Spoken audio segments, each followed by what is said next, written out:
I'm This glad to have can't you be here. real. Are Follow you my telling story me he until got the end married and and comment we the weren't city you're even watching invited? from.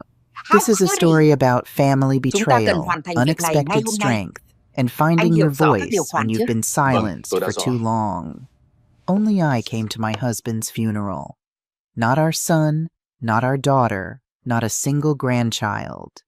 Just me, Maria Garcia, standing alone by his coffin while the cold wind whipped through the chapel courtyard, as if even the weather couldn't bear to stay.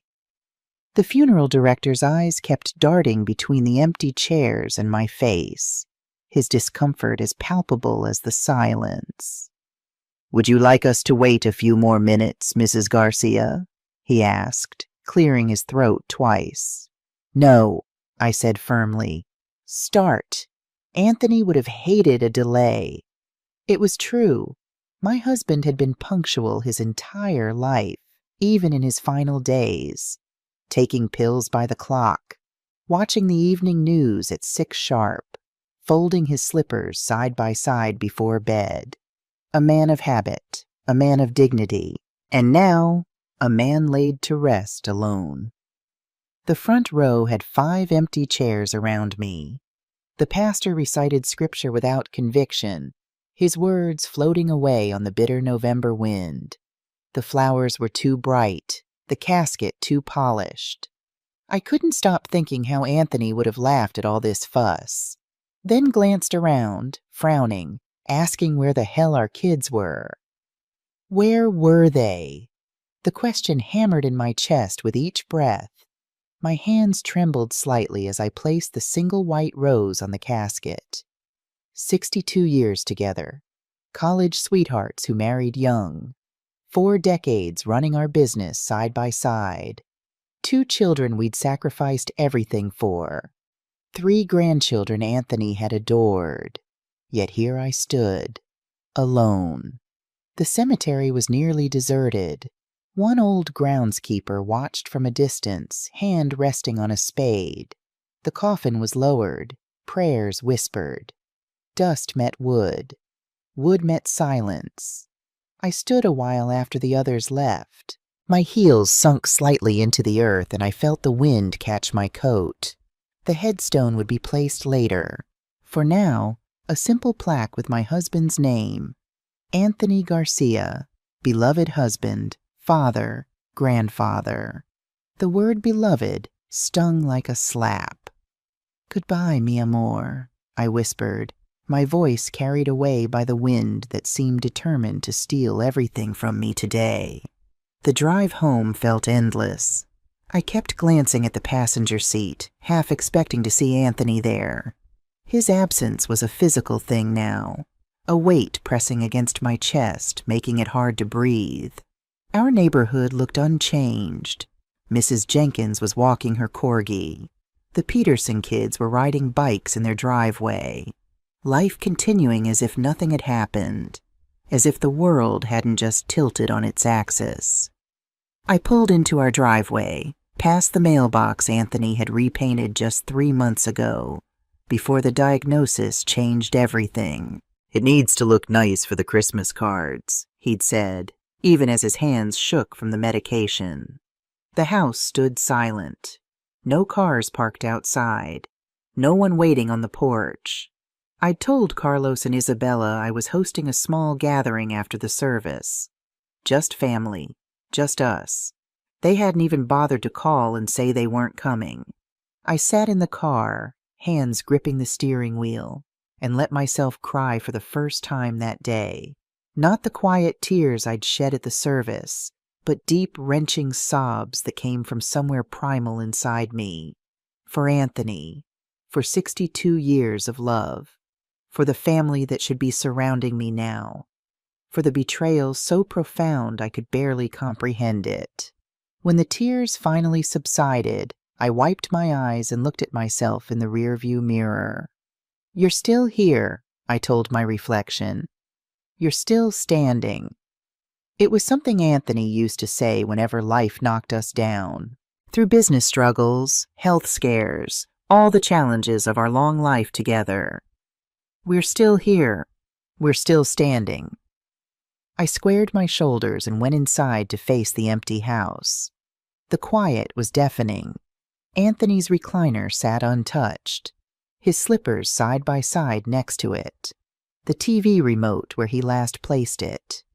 I stared at these remnants of him, these ordinary things that suddenly seemed sacred. I'd prepared food no one would eat, trays of Anthony's favorite tamales, his mother's flan recipe, coffee ready to brew, all for a family that couldn't be bothered to show up. I checked my phone again, hoping. A message had come that morning from our son. Carlos had sent a one-liner. "Sorry, Mom. Something came up. Can't make it." No explanation, no call, just 12 cold words. I pictured him at his office in that gleaming downtown high-rise, or more likely on a golf course with clients, pretending not to feel the weight of the day, pretending his father's death was just a small event in a busy calendar. Our daughter, Isabella, hadn't messaged at all today. She'd left a voicemail 2 days earlier, breezy as a spring wind. "Mom, I really can't cancel my nail appointment, and you know how anxious I get with reschedules. Tell Dad I'll visit him next week." Next week? As if dead men wait. I took out my phone and did something I rarely do. I opened Instagram. Something told me to look. Isabella's profile was public, of course. She had always craved an audience. My breath caught. Posted 2 hours ago, exactly when Anthony was being lowered into the ground.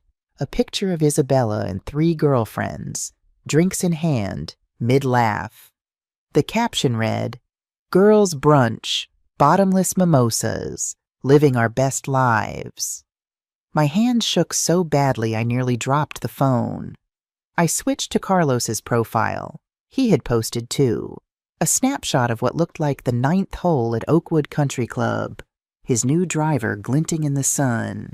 Caption, "Killer swing, perfect weather, deals made." The betrayal burned like acid in my throat. I scrolled back through their feeds. Weeks of posts, vacations, restaurant meals, shopping trips, parties. Not a single mention of their father's illness. Not one acknowledgement of what our family was going through. It was as if Anthony's cancer had been an inconvenience to their carefully curated lives. Something to be hidden away, like an embarrassing family secret. I turned off the phone, walked to the kitchen, and opened a bottle of wine. A good one from the cabinet Anthony and I always saved for special guests. I poured a glass and stared at the photo on the wall. Anthony and me on our 40th anniversary, standing beside the rose bushes he had planted with his own hands.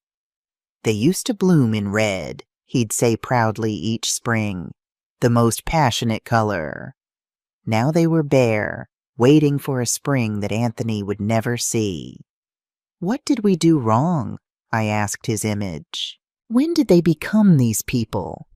The house answered with silence. Anthony's silence, the kind I would need to get used to. I moved through the rooms, touching his things. The books he'd been reading, bookmarks still in place. His reading glasses on the nightstand. His favorite coffee mug in the dish drainer. The dining room table was set for 5, places that would remain empty tonight. I'd been so sure they would come. So certain that on this day of all days, family would matter most. I sat at Anthony's place at the head of the table and remembered all the dinners we'd shared here. Birthday celebrations, holiday meals, Sunday dinners where the conversation flowed as freely as the wine. When Carlos was promoted to partner at his firm, we'd hosted a dinner right here. Anthony had been so proud, giving a toast that made everyone tear up. "To my son, who reaches for the stars, may you never forget the ground that supports you." Had he forgotten? Had they both forgotten everything we'd given them? The sacrifices we'd made? The doorbell rang, startling me out of my thoughts. For a moment, hope surged. Maybe they'd come after all. Maybe there was an explanation, an apology, a reason that would make sense of this pain. I hurried to the door and opened it to find Mrs. Jenkins, our neighbor of 20 years, holding a casserole dish. "I saw you come home alone," she said gently. "I thought you might need this." The kindness in her eyes nearly broke me all over again. "Thank you, Helen," I managed, accepting the dish. "Anthony was a good man," she said simply. "One of the best I've known." I nodded, not trusting myself to speak. "If you need anything at all, you call me, day or night." After she left, I placed the casserole in the refrigerator already full of food no one would eat. Then I sat at the kitchen table, surrounded by evidence of a family gathering that would never happen, and made a decision. I was done making excuses for my children. Done pretending their behavior was normal or acceptable. Done hiding my pain to spare their feelings. Tomorrow, they would hear from me. Tomorrow, things would change. But tonight, I would mourn my husband, the man who had held my hand through 6 decades of life, the man who deserved so much better than an empty funeral and children who couldn't be bothered to say goodbye. Sleep didn't come that night. I lay in our bed, his side untouched, and let the memories flood in. Not just the recent ones, the hospital rooms, the diagnoses, the slow decline, but the earlier ones, the ones that used to bring joy. Carlos at 5, sitting on Anthony's shoulders at the county fair, squealing with delight. Isabella at 7, determined to learn to fish because Daddy's the best fisherman in the world. Family road trips in our old station wagon. Sunday dinners that lasted for hours because nobody wanted to leave the table. When had it changed? Maybe it was when Carlos went to that expensive business school and came home with sharper edges. New friends, new priorities. A new way of looking at his old-fashioned parents and our mom-and-pop business that had somehow become embarrassing to him. "You could sell, you know," he'd suggested over Christmas dinner 3 years ago. "Retire. Enjoy life." Anthony had looked at him like he'd spoken a language we couldn't understand. "This is enjoying life, son." Or maybe it was when Isabella married Bradley, with his family money and country club memberships. How she'd slowly adopted his dismissive tone when talking about the neighborhood where she'd grown up. How she'd stopped bringing the grandkids around because our house didn't have enough for them to do. I rose from bed as the first light of dawn crept through the curtains. In the bathroom mirror, I looked older than yesterday. Grief does that. So does clarity. Carlos had always been ambitious. Even as a child, he'd wanted to be first, best, recognized. Anthony had nurtured that, spending hours helping him with school projects, coaching his baseball team, pushing him to excel. But somewhere along the way, ambition had curdled into something harder, something that measured success in dollars and connections rather than happiness or family. "He's just focused on his career right now," Anthony would defend him. "He'll settle down once he makes partner." But Carlos had made partner 3 years ago, and if anything, he'd become more distant. His wife, Sophia, with her carefully maintained appearance and social aspirations, hadn't helped. She viewed family obligations as inconveniences to be managed rather than connections to be nurtured.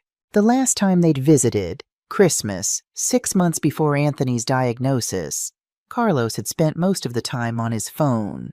When Anthony asked about his work, Carlos had given short, distracted answers, as if sharing even that much of his life was too burdensome. "Just busy, Dad. You wouldn't understand the pressure."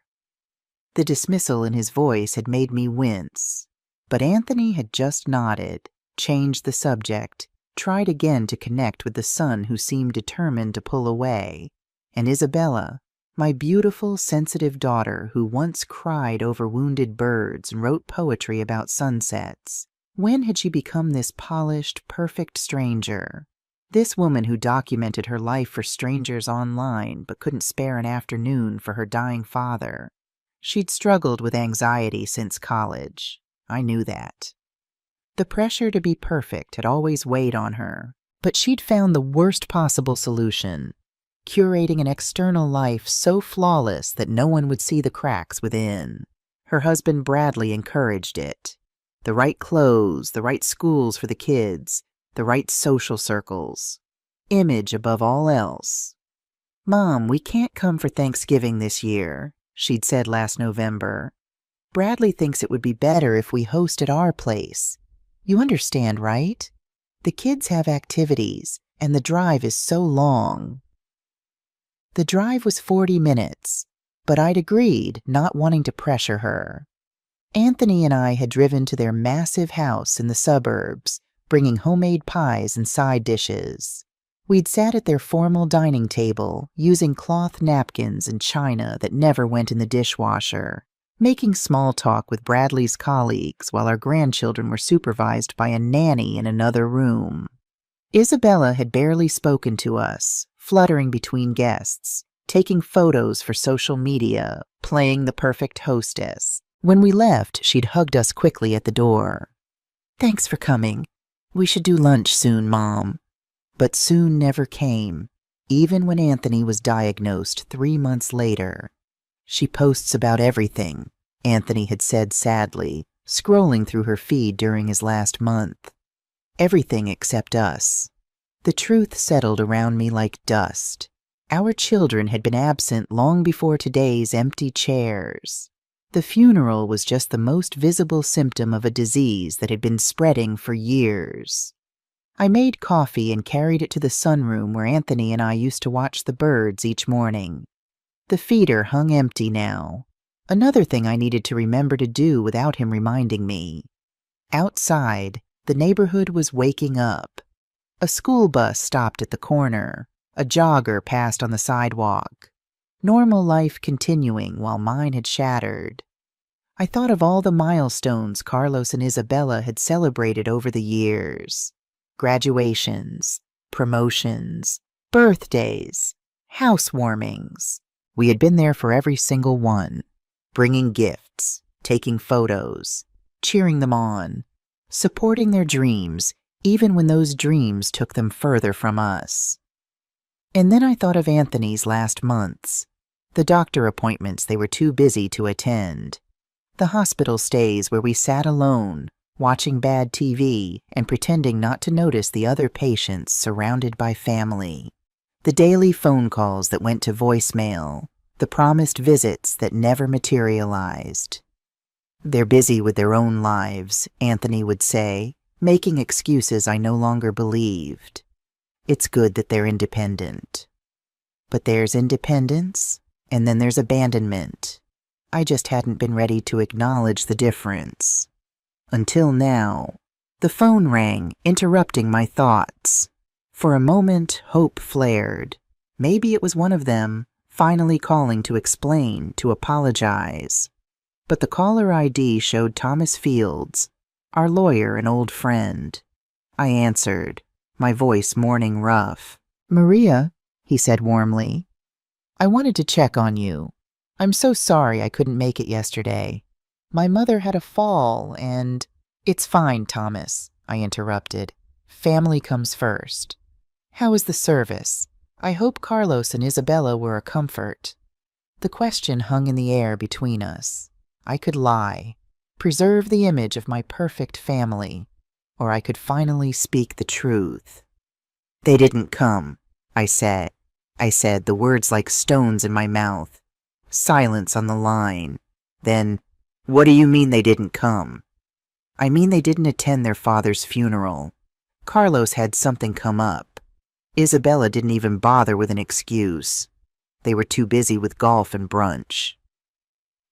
My voice broke on the last word, the hurt and anger finally breaking through.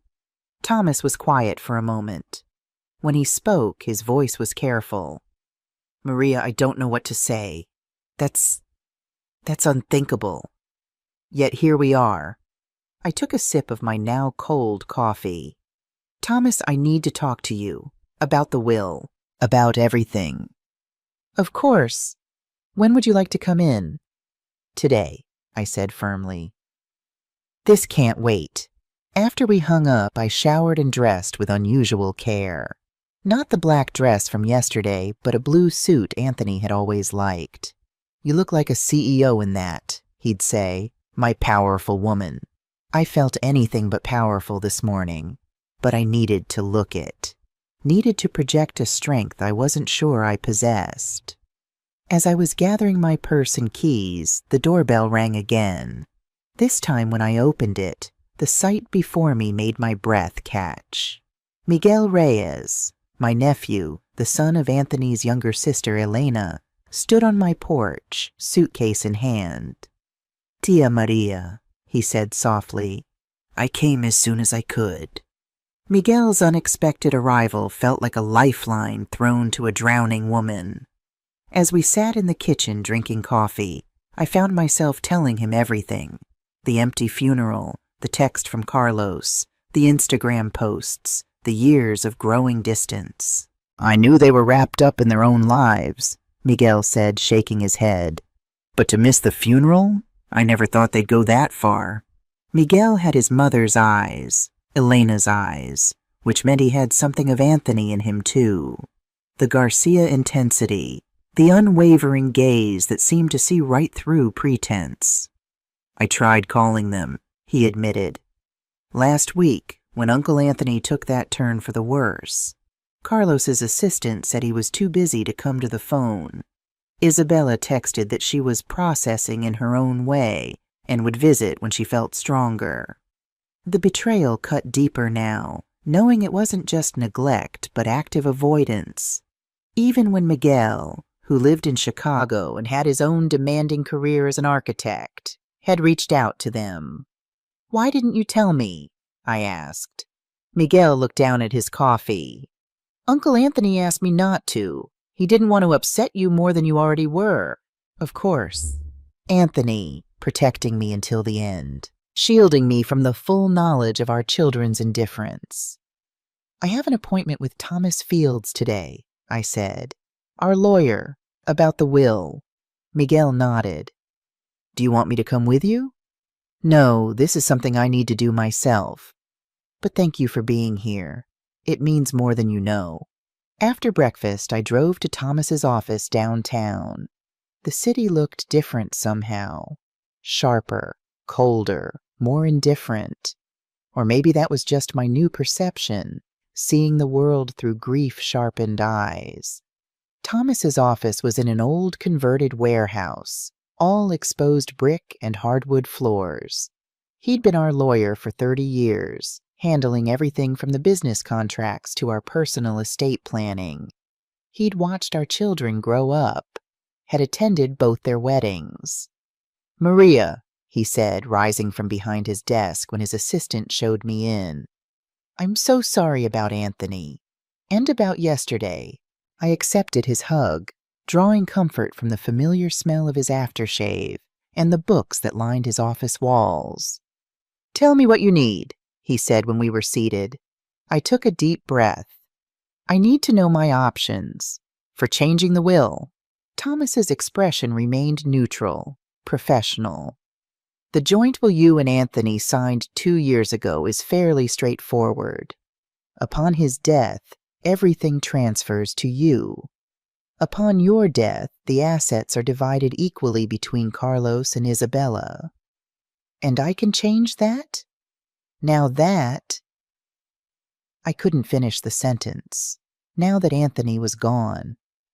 "Yes, as the surviving spouse, you have full authority to change the terms of your will at any time." I nodded. "Show me exactly what it says now, what they would inherit." Thomas pulled a file from his cabinet and laid out the documents between us. The family home, valued at approximately $450,000. The lake cabin in Michigan, valued at $280,000. The investment portfolio, currently worth about $310,000. Anthony's life insurance policy, which will pay out $250,000. Various personal items, including Anthony's watch collection and your jewelry. Over $1 million in assets, a comfortable inheritance by any standard. The result of 62 years of hard work, careful saving, and the successful business we'd built from nothing. And all of this would be split equally between them? Yes, with specific provisions for certain items. The lake cabin was designated to go to Carlos, with Isabella receiving a larger portion of the liquid assets to balance the value. I remembered how we'd agonized over that decision. Carlos had always loved the lake as a child, but he'd visited the cabin exactly twice in the last decade. I want to change it, I said firmly. All of it. Thomas leaned back in his chair, his expression still carefully neutral. That's your right, but may I ask what changes you're considering? I want to remove Carlos and Isabella as beneficiaries. He didn't look shocked. After our conversation this morning, perhaps he'd expected this. Completely? Yes. And who would you like to name instead? Miguel Reyes, my nephew, Anthony's sister's son. Thomas nodded slowly. I can draft those changes. But Maria, I have to ask, are you sure this is what you want? Grief can cloud our judgment, make us act in ways we later regret. This isn't about grief, Thomas. I met his gaze steadily. It's about consequences. They couldn't spare a single day to say goodbye to their father, not one day. Why should they benefit from the life he built? Thomas was quiet for a moment. Then he said, "Let me tell you something as your friend, not just your lawyer. I've seen families torn apart by inheritance disputes.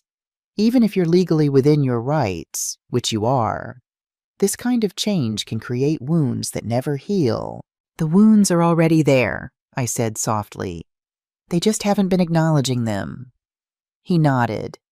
"I understand, but I want you to be prepared for what might come next. Carlos and Isabella could contest the will after your death. They could claim you weren't of sound mind when you made these changes. Let them try." A flash of anger surged through me. I've never been more clear-headed in my life. Thomas smiled slightly at that. "I believe you. But the courts might require more convincing. We should take some extra precautions.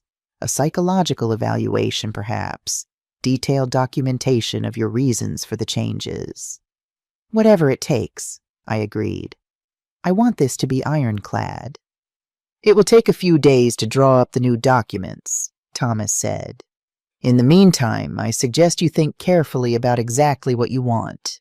Are there any specific items you might still want Carlos and Isabella to have? Any conditions under which they might still inherit something?" The question gave me pause. Despite everything, they were still my children, the babies I'd held in my arms, the toddlers whose scraped knees I'd bandaged, the teenagers I'd stayed up waiting for. "I'll think about it," I promised. As I left Thomas's office, I felt lighter somehow. Not happy. Happiness seemed a distant country I might never visit again, but purposeful. Clear. Anthony had always said that our actions reveal our character, that what we do when tested shows who we truly are. My children had been tested. They had shown me who they were. Now it was my turn to show them who I was. Miguel was in the garden when I returned home. He'd filled the bird feeders and was cutting back the dead stems of Anthony's rose bushes, preparing them for winter. "I hope it's okay," he said when he saw me watching. "Uncle Anthony always said the birds depend on us through the winter." The simple kindness of the gesture, remembering something Anthony had cared about, taking action without being asked, made my throat tight with emotion. "It's more than okay," I managed. "Thank you." We had lunch on the patio, the November sun providing just enough warmth to be comfortable. Miguel told me about his life in Chicago, his architectural firm that specialized in sustainable urban housing, his girlfriend Layla, who taught music at a public school, the apartment they'd just bought together. "You should come visit," he said, "when you're ready. A change of scene might be good." The offer was genuine, not like Isabella's perpetual, We should do lunch sometime. That never materialized. I might take you up on that, I said. As we cleared the dishes, Miguel hesitated, then asked, "How did it go with the lawyer?" I told him what Thomas and I had discussed, the changes I planned to make, the precautions we would take to ensure the new will couldn't be contested. Miguel listened without interrupting. When I finished, he was quiet for a long moment. "That's a significant change," he said finally. "Are you sure it's what you want?" "I'm sure it's what they deserve," I replied. "That's not the same thing." I looked at him sharply. "You think I'm wrong?" "No." He shook his head. "I think you're hurt and angry, and you have every right to be. But this is a big decision, Tia. One you can't take back once it's done." "I don't plan to take it back." Miguel leaned forward, his expression earnest. "Did Uncle Anthony ever talk to you about changing the will? Before he got sick, I mean." The question caught me off guard. "No." "Why?" Miguel seemed to be choosing his words carefully. "Because he talked to me about it. About a year ago, when Mom died. He called me, upset about something Carlos had said at the funeral." I frowned, trying to remember. Elena's funeral had been small, family only. Carlos and Isabella had both attended, though Isabella had left early to get back for one of the children's activities. "What did Carlos say?" "He asked Uncle Anthony when you two were planning to sell this house and move into a retirement community." Miguel's voice was gentle but firm. "He said it was too much house for two old people to maintain, and that they could help you find somewhere more appropriate." The memory surfaced then. Carlos cornering Anthony by the buffet table at the post-funeral gathering. Their voices low but tense. Anthony walking away, face flushed with anger. When I'd asked what was wrong, he'd brushed it off. "Nothing important. Just Carlos being Carlos."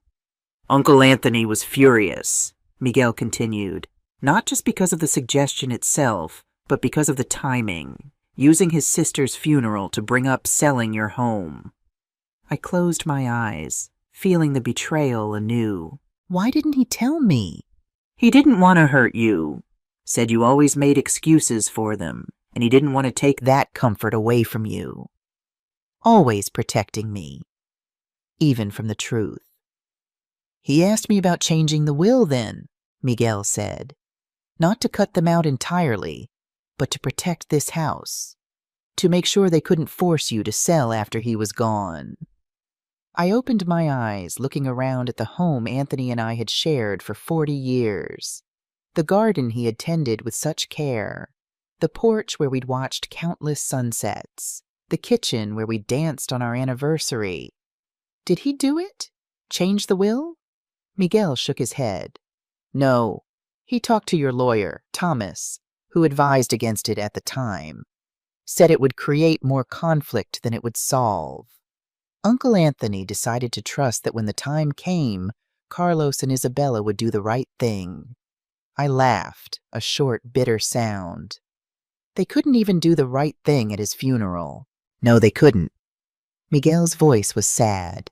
"And that's why I'm not arguing with your decision, Tia. I'm just asking you to be sure it's what you truly want. Not what your grief and anger want right now, but what the Maria Garcia who raised those children would want." His words hit me with unexpected force. Was I acting out of grief? Out of a desire for revenge? Or was this truly justice? Consequences flowing naturally from choices freely made. "I need to think," I said finally. Miguel nodded. "Take all the time you need. I'm here for a week. Longer if you need me to be." That afternoon, while Miguel went to pick up groceries, I found myself drawn to Anthony's office again. The room still smelled faintly of his cologne. His desk was exactly as he left it. Neat, organized, everything in its place. I sat in his chair and ran my fingers over the worn leather desktop. This was where he'd paid the bills each month, where he'd written letters to old friends, where he'd researched his genealogy project, tracing the Garcia family back to a small village in Spain. In the bottom drawer, I found a stack of cards, birthday cards, Father's Day cards, Christmas cards from Carlos and Isabella over the years. He'd kept them all. Even as they grew more distant, more perfunctory, he'd saved each one. And beneath those, a thicker envelope. Inside, dozens of photos. Carlos's graduation, Isabella's wedding, grandchildren's births and baptisms, family vacations at the lake house, Christmas mornings around the tree in this very house. A family. We had been a family once. I put the photos away and closed the drawer. Then I opened my laptop and pulled up my email. There, in the inbox, were the last messages I'd sent to both children 3 days ago. Dad is failing quickly. The hospice nurse doesn't think he'll last the week. Please come if you can. He's asking for you. Carlos had replied with a terse, "In meetings all day. We'll try to get there tomorrow." Tomorrow never came. Anthony had died that night. Isabella's reply had been longer, but no more comforting. "So sorry to hear that, Mom. I'm taking the kids to Bradley's parents this weekend. They've had it planned for months. I'll try to stop by the hospital on Monday. Sending love and prayers." Monday, as if death worked according to her schedule. I closed the laptop and leaned back in Anthony's chair, tears burning behind my eyes. Not just for his loss, but for the family we lost long before his death. The connections that had frayed so slowly I'd barely noticed until they were hanging by threads. The front door opened and closed, Miguel returning with groceries. His voice called out, "Tia, I got everything for paella. Uncle Anthony's favorite, remember?" I wiped my eyes and stood up. "Coming," I called back. As I left the office, I glanced at the photo on the wall. Anthony and me on our wedding day, young and hopeful, unaware of all that lay ahead. The joy and the sorrow, the triumphs and the betrayals. "I'll make it right," I whispered to his smiling image. "Whatever that means, I promise." Miguel was unpacking groceries in the kitchen, chatting about the friendly cashier at the store, the recipe he planned to use, normal everyday things that somehow made the grief more bearable. "Miguel," I interrupted, "I want you to know something." He looked up, waiting. "Whatever I decide about the will, and I'm still thinking about it, it's not because I expect anything from you. It's not to obligate you to take care of me or this house or anything else." He set down the bag of rice he was holding and came around the counter to take my hands. "Tia Maria, I know that. I'm here because I love you. Because Uncle Anthony was more like a father to me than my own dad ever was. Because family means showing up when it matters. Family means showing up when it matters. Such a simple truth, yet one my own children had forgotten or chosen to ignore. I squeezed his hands. "Thank you for being here. Always," he said simply. As I helped him prepare dinner, I felt a flicker of something I hadn't expected to feel again so soon after Anthony's death. Not happiness exactly, but purpose, clarity, the beginnings of a path forward. Tomorrow, I would call Thomas. Tomorrow, I would begin the process of rewriting our legacy, not out of vengeance, but out of truth. A reflection of who had truly been family to us when it mattered most. Anthony had always believed that actions reveal character, that what we do when tested shows who we truly are. My children had been tested. They had failed. Now it was my turn to act according to my own character, to honor the life Anthony and I had built together by ensuring it passed to those who shared our values, not just our DNA. The weight that had pressed on me since the funeral lifted slightly. Not gone, but different. Grief remained, heavy and constant, but alongside it now was resolve, and even, perhaps, the first fragile shoots of healing. 3 days after Anthony's funeral, I returned to Thomas's office to sign the new will. The downtown streets were bustling with people, hurrying to meetings, chatting on phones, living their lives. I wondered how many of them had buried someone they loved. How many understood that grief doesn't just break your heart, it rewrites your entire world. "Are you absolutely certain about this, Maria?" Thomas asked as he placed the documents in front of me. His office seemed smaller today, the walls of law books more imposing. "I've never been more certain of anything," I replied, my voice steadier than I expected. Thomas nodded slowly. "I've made all the arrangements we discussed. The psychological evaluation is scheduled for tomorrow morning. I've documented your reasons for the changes. I've added the clause about contesting the will." The clause had been my idea. If Carlos or Isabella contested the will after my death, they would forfeit even the small personal items I'd decided to leave them. Anthony's watch for Carlos, my mother's pearl necklace for Isabella. Symbols, nothing more. "Once you sign, I recommend you tell them sooner rather than later," Thomas advised. "Better they hear it from you than discover it some other way." I picked up the pen, its weight surprising in my hand. 62 years of marriage, 40 years of building a business, decades of birthday parties, school plays, graduations, all the sacrifices, the dreams deferred, the choices made for our children's benefit. And in return, empty chairs at their father's funeral. "Miguel has no idea I'm doing this," I said, my pen hovering over the signature line. "He didn't ask for any of it." "I know," Thomas said gently. "That's precisely why he deserves it." I signed my name with deliberate strokes. Maria Elena Garcia. No longer just Anthony's widow, but a woman making her own choice, setting my own boundaries at last. "It's done," Thomas said, taking the papers. "I'll file these today and send copies to your home. The new will is effective immediately." As I left his office, my phone buzzed with a text. Carlos, finally reaching out 3 days after his father's funeral. "Mom, we need to talk about the house and Dad's things. Sophia and I think you should consider downsizing. Can we meet tomorrow?"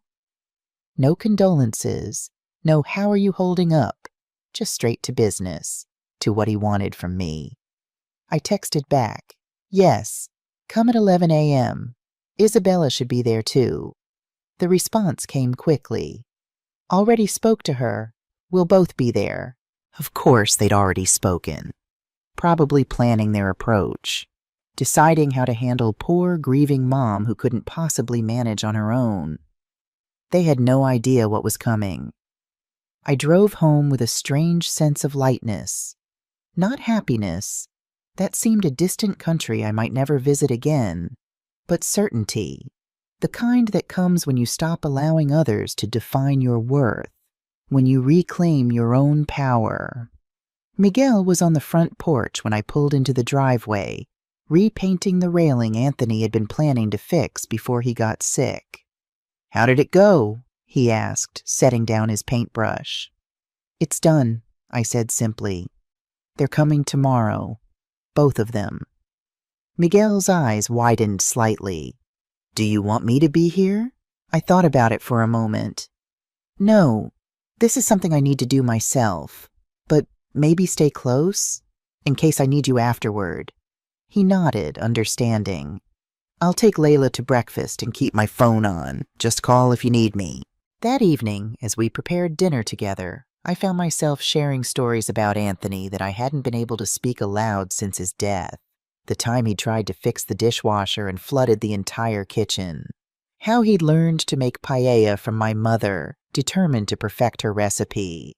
The way he'd dance with me in the living room when our song came on the radio, even after his knees started to bother him. "He sounds like an incredible man," Miguel's girlfriend Layla said. She'd arrived that afternoon, her warm presence adding another layer of support to this fragile new normal I was building. "He was," I agreed. "Stubborn as a mule sometimes, but the best man I've ever known." To Uncle Anthony," Miguel said, raising his glass. We toasted, and for a moment it felt like Anthony was there with us, approving of this small family gathering that didn't include his children by blood, but certainly included his children by heart. That night I slept better than I had since before Anthony's diagnosis. Tomorrow would bring confrontation, anger, possibly even hatred from the children I'd raised. But I was ready. I had the truth on my side.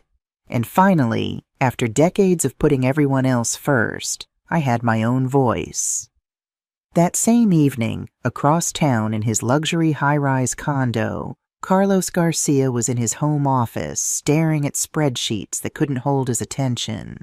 The skyline glittered beyond his floor-to-ceiling windows, but he barely noticed the view he'd paid a premium for. "Are you coming to bed?"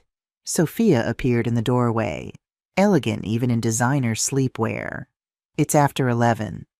"In a bit," Carlos replied, not looking up. "I need to prepare for tomorrow." Sophia moved behind him, placing perfectly manicured hands on his shoulders. "You're overthinking this. Your mother is grieving and vulnerable. She'll listen to reason." "You don't know my mother," Carlos muttered. "She's more stubborn than Dad ever was." "Well, she can't possibly want to stay in that big old house by herself. It makes no sense financially or practically. You're just helping her see that." Carlos nodded, but something uncomfortable twisted in his stomach. The same feeling he'd been fighting since he'd chosen a golf meeting over his father's funeral. The same feeling he'd pushed down when he'd composed that pathetic text to his mother. "I should have been there," he said quietly. Sophia's hands stilled on his shoulders. "We've been through this. That meeting with the Westbrook group was too important to reschedule. Your father would have understood that." Would he, though? The voice in Carlos's head sounded suspiciously like his father's. Would Anthony Garcia, who had built a business from nothing while never missing a single one of Carlos's baseball games, have understood missing his funeral for a client meeting? "I need to make this right with Mom," Carlos said. "Make sure she's taken care of." Sophia moved around to perch on the edge of his desk. "Of course. That's what tomorrow is about. Making sure she makes smart decisions. The house must be worth what? $500,000? And the lake cabin? Not to mention the investment accounts. Your parents did well for themselves."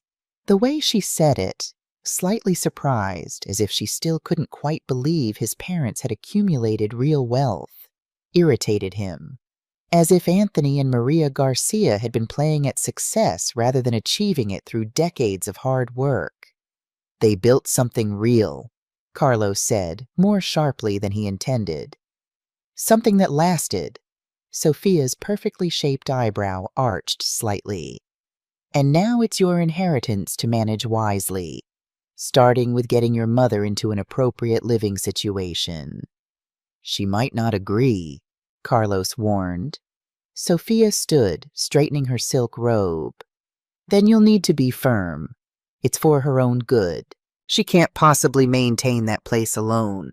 And frankly, I'm not planning to spend my weekends helping her with yard work and repairs." As she left the office, Carlos turned back to his computer. He pulled up his email, scrolling to find the last message from his father. A simple note sent 3 weeks before his death, asking if Carlos would help with the Christmas lights this year. "Since my old bones don't climb ladders as well as they used to." Carlos had never replied. He closed the email and instead opened a browser, typing "contesting a will in Arizona" into the search bar. Just in case. Just to be prepared. His phone buzzed with a text from Isabella. "Are we still meeting before going to Mom's tomorrow? 10 a.m. at Starbucks?" "Yes," he typed back. "We need to present a united front." As he set the phone down, his gaze fell on a framed photo on his desk, one of the few personal items in his otherwise minimalist office. A much younger Carlos, maybe 12, standing next to his father on a fishing dock, both grinning widely and holding up a decent-sized bass. "Your first catch," his father had said proudly. "Never forget this moment, son." But he had forgotten, hadn't he? forgotten what mattered, forgotten who had taught him to fish, to drive, to be a man, forgotten until it was too late. Carlos turned the photo face down and went back to his research. Across town in her sprawling suburban home, Isabella Garcia Mitchell was in her pristine kitchen, scrolling through her phone while nursing a glass of expensive Chardonnay. The house was finally quiet, the children asleep. Bradley working late again, or so he claimed.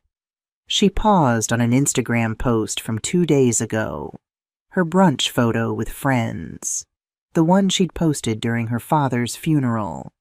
The comments were full of heart emojis and living your best life, girl, replies. If only they knew, if only anyone knew. Isabella closed Instagram and opened her messages, rereading the last text from her mother 3 days ago. Dad is failing quickly. The hospice nurse doesn't think he'll last the week. Please come if you can. He's asking for you. She'd been at the salon when it came through, getting highlights that cost more than her parents' monthly grocery bill. She'd stared at the message, heart pounding, anxiety spiraling, and then she'd put the phone away. Asked the stylist to add a gloss treatment. Scheduled a manicure for after. It was easier that way. Easier than facing the hospital room. Easier than watching her father, always so strong, so capable, diminished by illness. Easier than acknowledging that once he was gone, something essential in her world would be gone too. Her therapist had a name for it. Avoidance coping. Isabella had become an expert at it, avoiding discomfort, avoiding pain, avoiding anything that couldn't be filtered and edited to perfection. Isabella? Her oldest child, Sophia, appeared in the kitchen doorway, hair tousled from sleep. I had a bad dream. Isabella set down her phone. Come here, sweetie. The 9-year-old climbed onto her lap, something she rarely allowed anymore, claiming she was too big for baby stuff. What was your dream about? Isabella asked, stroking her daughter's hair. Grandpa, Sophia said quietly. I dreamed he was in our backyard, looking for us, but nobody could see him except me. Isabella's throat tightened painfully. That's just a dream, honey. Grandpa he's in heaven now. But we didn't say goodbye, Sophia said, her voice small. You said we'd visit him in the hospital, but we never did. And now Daddy says we can't go to the funeral because it would be too sad. Isabella closed her eyes briefly. Bradley had made that decision unilaterally, declaring that funerals were no place for children. She hadn't argued, relieved to have an excuse to limit her own attendance. But hearing it from Sophia's perspective, I wanted to say goodbye, Sophia insisted. I made him a card and everything. You made Grandpa a card? Sophia nodded, sliding off Isabella's lap. Wait here. She returned moments later with a slightly crumpled piece of construction paper. On it, in a child's careful printing. Get well soon, Grandpa. I love you. Love, Sophia. Decorated with hearts and stars, and a surprisingly good drawing of what appeared to be Anthony's rose garden. It's beautiful, Isabella whispered, her vision blurring. Can we take it to him? Sophia asked hopefully. Isabella swallowed hard. Honey, Grandpa is gone now, but... She took a deep breath. We can visit Grandma tomorrow. Would you like that? You could bring your card, and maybe we could put it in Grandpa's special garden. Sophia's face lit up. Really? Can Jamie and Ethan come too? Yes, Isabella decided in that moment. We'll all go, as a family. After getting Sophia back to bed, Isabella sat alone in her kitchen staring at the child's card. All the expensive flower arrangements she'd ordered. All the thinking of you texts she'd sent during her father's illness, and none of them held a fraction of the love in this simple homemade card that had never been delivered.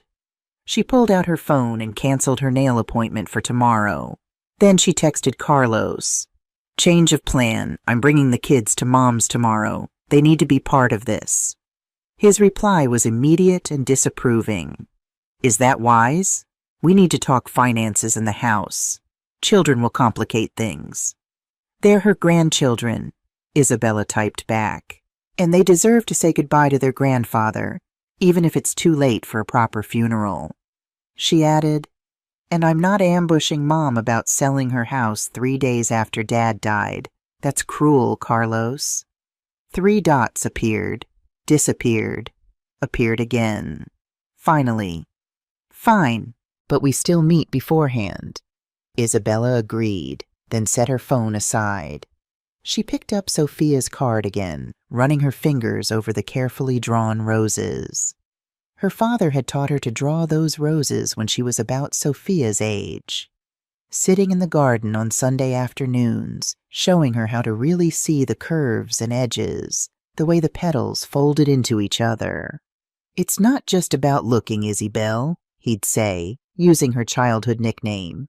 "It's about seeing, really seeing what's in front of you." When was the last time she'd really seen anything? Really been present instead of performing for an audience of Instagram followers and judgmental neighbors? Isabella reached for her wine glass, then stopped. Instead, she stood and walked to the family room, to the built-in bookshelf filled with carefully curated art books and first edition novels that Bradley insisted on displaying for culture. Behind them, hidden from sight, was a small photo album Isabella had smuggled into their no-clutter home. She pulled it out now, settling on the sofa to flip through pages of memories. Her parents' faces looked back at her from every page. So much younger than she remembered them being. So much happier. Her father teaching her to ride a bike. Her mother braiding her hair for the first day of school. Family camping trips. Christmases around a tree much less perfectly decorated than the one Bradley insisted on each year. When had she decided that life wasn't good enough? That those people, her people, weren't sophisticated enough? That their home, their traditions, their love wasn't something to be proud of, but something to distance herself from? Isabella closed the album, a decision crystallizing in her mind. Tomorrow wouldn't be about real estate or inheritance or any of the things Carlos wanted to discuss. Tomorrow would be about making amends, if it wasn't already too late. At precisely 11 o'clock the next morning, the doorbell rang. I'd been ready since 8, dressed in a blue blouse Anthony had always liked, hair neatly styled, makeup subtle but present. Armor of a sort. I opened the door to find not just Carlos and Isabella, but my 3 grandchildren as well. Sophia, 9, Jamie, 7, and little Ethan, 5. They stood in a row behind their mother, solemn-faced and clearly coached on proper behavior. "Grandma!" Ethan broke ranks first, launching himself at my legs for a hug. I bent down to embrace him, breathing in the scent of his shampoo, feeling his small arms tight around my neck. "Hello, my sweet boy." The other children followed suit, more restrained but equally welcome. It had been months since I'd seen them. Isabella's busy schedule always seemed to prevent visits. "I didn't expect the children," I said, looking at Isabella. "They wanted to come," she replied, a strange note in her voice. They wanted to say goodbye to Dad, to Grandpa." Carlos stood awkwardly behind them, Sophia conspicuously absent. "Mom," he said with a nod. "All business, this son of mine." I ushered them all into the living room, where I'd set out coffee and the children's favorite cookies, the same homemade chocolate chip recipe I'd been baking since Carlos and Isabella were small. "Grandma," Sophia said, holding out a slightly wrinkled card. "I made this for Grandpa. Mom said maybe we could put it in his garden." I took the card, my vision blurring as I read the simple message and saw the carefully drawn roses. "That's a wonderful idea, sweetheart. He would have loved this." "I miss him," Jamie said quietly. Me too, buddy, I replied, my voice catching. Every minute of every day. Carlos cleared his throat. Mom, we need to discuss some practical matters. About the house, about Dad's things. And there it was, no condolences, no how are you holding up? Straight to business. The children wanted to see the garden first, Isabella interjected, surprising me. Maybe they could go out while we talk? I nodded, grateful for the unexpected ally. Once the children were settled in the backyard, Jamie and Ethan immediately racing to the old swing set, Sophia carefully placing her card among the dormant rose bushes. We adults reconvened in the living room.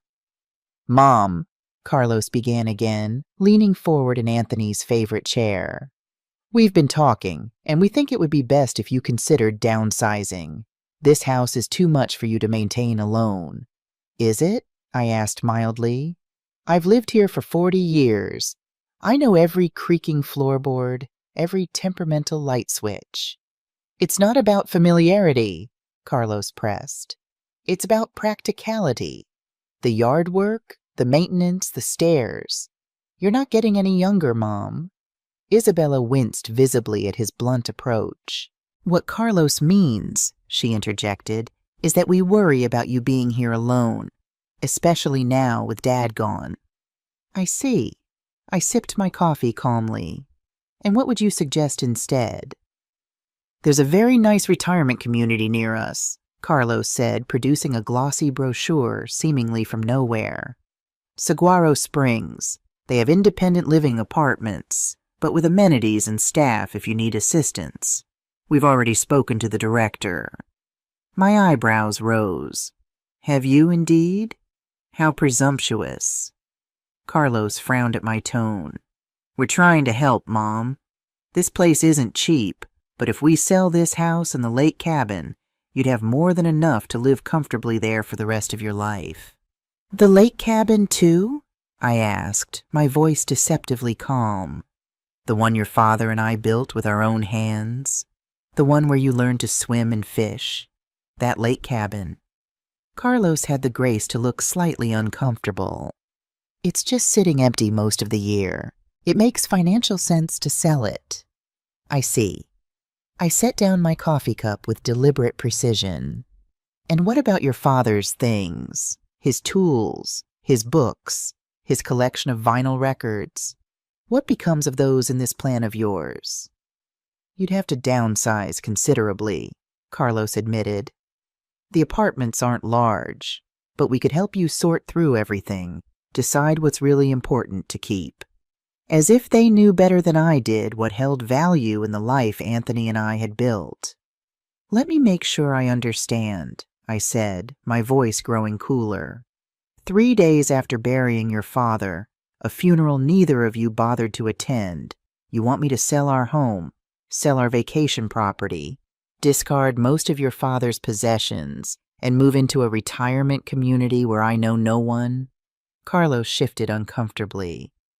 When you put it like that, it sounds harsh. But we're thinking about your future, Mom. No, I said firmly. You're thinking about your inheritance, about what's convenient for you, not what's best for me.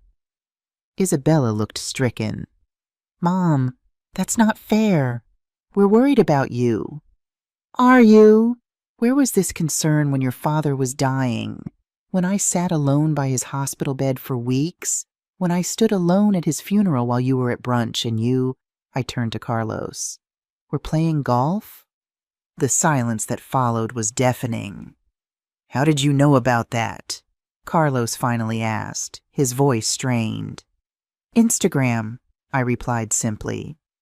You both seem very fond of documenting your lives for strangers, less fond of actually living those lives with the people who love you.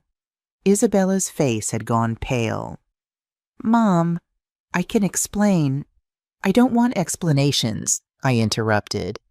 I want you to listen carefully to what I'm about to tell you. I stood, walking to the bookshelf where I'd placed the copy of the new will Thomas had courier delivered that morning. I met with Thomas Fields yesterday. I said, turning to face my children with the envelope in hand. Our lawyer. I've made some changes to our will. Carlos straightened immediately, his expression alert. What kind of changes? Substantial ones. I returned to my seat, opening the envelope. The house, the lake cabin, the investment accounts, none of it will be going to either of you. There was a moment of stunned silence, then both began speaking at once. You can't be serious. Mom, you're not thinking clearly. I held up a hand, silencing them both. I am perfectly serious and perfectly clear-headed. In fact, I underwent a psychological evaluation yesterday specifically to document my mental competence for the court, should either of you contest the will after my death. Carlos's face had flushed an alarming red. This is ridiculous. You're grieving. You're not making rational decisions. On the contrary, I replied calmly. I've never seen things more clearly. You couldn't be bothered to attend your father's funeral. You couldn't spare a single day to say goodbye to the man who gave you everything. And now you want to profit from his death? To sell our home and erase his memory for your convenience? Isabella's eyes had filled with tears. Mom, please. We made a terrible mistake. We know that. But don't do this. The decision is made, I said firmly. The papers are filed. It's done. Who? Carlos demanded, his voice tight with anger. Who gets everything if not us? We're your only children. Miguel, I said simply. Your cousin Miguel. Who called your father weekly during his illness? Who offered to fly down multiple times to help, though your father refused because he didn't want to burden anyone? Who arrived the day after the funeral and has been helping me ever since? Miguel? Carlos spat the name. Dad's sister's kid? He's barely family. He's more family than you've been, I replied, my voice steady but sharp. Family shows up, Carlos. Family is present. Family doesn't treat an inheritance like a business transaction. Isabella was openly crying now. Mom, please. We made a horrible mistake. We'll do better. We'll be here for you. Just, please don't do this. It's already done, I repeated. Carlos stood abruptly, pacing the living room like a caged animal. This won't stand. We'll contest it. You're clearly not in your right mind. You're welcome to try, I replied. Thomas has prepared for that possibility. The will specifies that if either of you contests it, you forfeit even the personal items I've designated for you. Your father's watch for you, Carlos. My mother's pearl necklace for you, Isabella. The only things you'll inherit. You can't be serious, Carlos said, his voice rising. All our lives, you and Dad told us we'd inherit the house, the cabin, everything. We've made financial plans based on that. And there it was, the naked truth. They'd been counting on our deaths, planning for it, budgeting it into their futures. Plans change, I said simply. Just as your plans changed when it came to attending your father's funeral. Carlos grabbed his coat. This conversation is over. Come on, Isabella. We're leaving. But Isabella didn't move. She sat frozen, tears streaming down her face. The children, she whispered. They're in the garden. Then get them, Carlos snapped. We're not staying another minute in this house. Actually, I said, rising to my feet, the children are welcome to stay as long as they like. I've missed them. And unlike their parents, they seem to understand what family means. Carlos strode to the back door, calling sharply for his niece and nephews. Kids, we're leaving, now. Isabella stood shakily. Mom, please, don't do this. We can work this out. There's nothing to work out, I replied. I've made my decision, based on your actions, not your words. And the children came back inside, confusion on their small faces. Carlos herded them toward the front door. Say goodbye to Grandma. he instructed curtly. We need to go. But we just got here, Jamie protested. I wanted to show Grandma my new soccer moves. Another time, Carlos said firmly. I bent down to hug each child goodbye, my heart breaking at their bewildered expressions.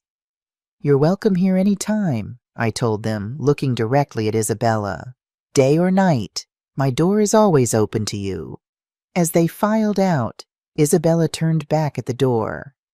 This isn't over, Mom. We're still your children. That has to count for something. It counted for everything, I replied softly. Until you decided it didn't. After they left, the house fell silent again. I sank back onto the sofa, emotionally drained but strangely calm. There had been no satisfaction in their shock and anger, only sadness that it had come to this, that they had forced my hand in this way. I picked up my phone and texted Miguel. It's done. They didn't take it well.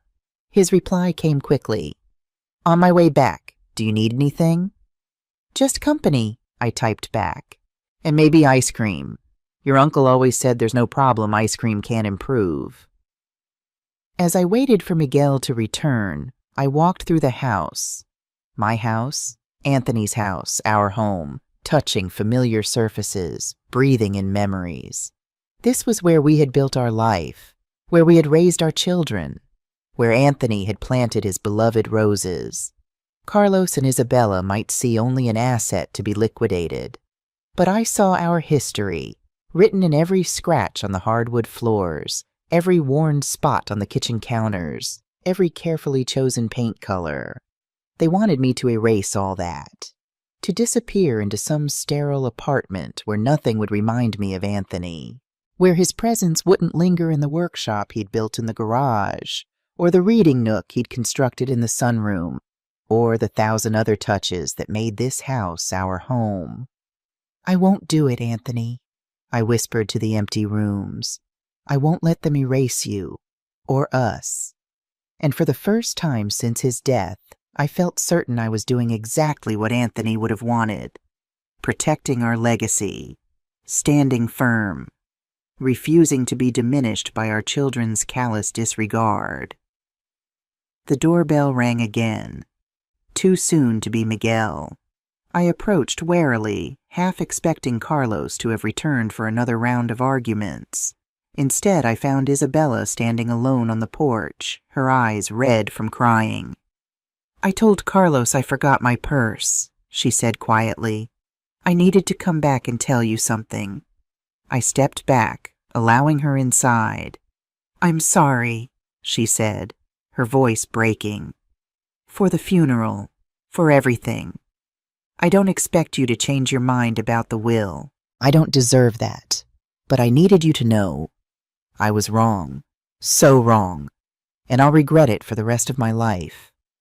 I studied my daughter's face, the genuine anguish there, the absence of the perfect mask she usually wore. Sophia's card, I said finally. The one for your father. That was real. That was love. Isabella nodded, fresh tears spilling. The kids adored him, and he was the best father anyone could ask for. I couldn't face losing him. So I stayed away, pretended it wasn't happening, and now he's gone, and I can never make it right. No, I agreed softly. You can't. Not with him. I understand if you never forgive me, she whispered, but please don't cut the children out of your life. They love you. They should know their grandfather through your memories, even if I was too selfish to give them more time with him directly. I reached out, taking my daughter's hand. I meant what I said. They're always welcome here. And so are you, Isabella. The door is open, but things have changed. I've changed. I won't be taken for granted anymore. She nodded, squeezing my hand. I understand. And Mom? For what it's worth, I think Dad would be proud of you right now, for standing up for yourself. As she left, I wondered if perhaps there was hope after all, not for a return to what was before, That was gone forever. But for something new, something built on honesty rather than obligation, on choice rather than expectation. Only time would tell. 1 month after changing my will, I stood in Anthony's garden watching the first snowfall dust the dormant rose bushes. The world had transformed overnight, a blank canvas replacing the familiar landscape, much like my life since Anthony's passing. "Beautiful, isn't it?" Miguel said, joining me on the porch with 2 steaming mugs of coffee. "Anthony always loved the first snow," I replied, accepting the warm mug gratefully. "He said it was nature's way of giving us a fresh start." A fresh start. That's what I had now, though not by choice. A life without my husband of 62 years. A life with boundaries I'd never needed to enforce before. A life where the children I'd raised had revealed themselves to be strangers in many ways. "Thomas called this morning," I told Miguel. "Carlos has officially filed to contest the will." Miguel's expression darkened. "Already? It's barely been a month since Uncle Anthony's funeral." He's always been efficient when it comes to getting what he wants. I couldn't keep the bitterness from my voice entirely. "Thomas says not to worry. The psychological evaluation, the documentation of their absence at the funeral, the amended will, it's all legally sound." "But emotionally exhausting?" Miguel observed quietly. "Yes." I sipped my coffee, letting the warmth spread through me. "That it certainly is." Carlos hadn't spoken to me since the confrontation in my living room. Instead, he'd communicated through increasingly formal legal letters, each one more threatening than the last. His lawyer, not Thomas, but some aggressive young man from a downtown firm, had demanded medical records, financial statements, even Anthony's personal journals. "Looking for any evidence that I'm incompetent or that Anthony didn't support my decision," I explained to Miguel. As if Anthony would have documented his disappointment in our children. He was always protecting them, even from the truth. Isabella, on the other hand, had called several times. Our conversations were stilted, painful. A daughter trying to rebuild a bridge while simultaneously supporting her brother's attempt to burn it down. "I can't oppose Carlos openly," she'd explained in our last call. "He'd never forgive me, and Bradley thinks he's right about the legal challenge. But I wanted you to know I understand why you did what you did. And I'm truly sorry, Mom." Words, just words, but perhaps a start. "The hearing is scheduled for next month," I told Miguel as we watched the snow continue to fall.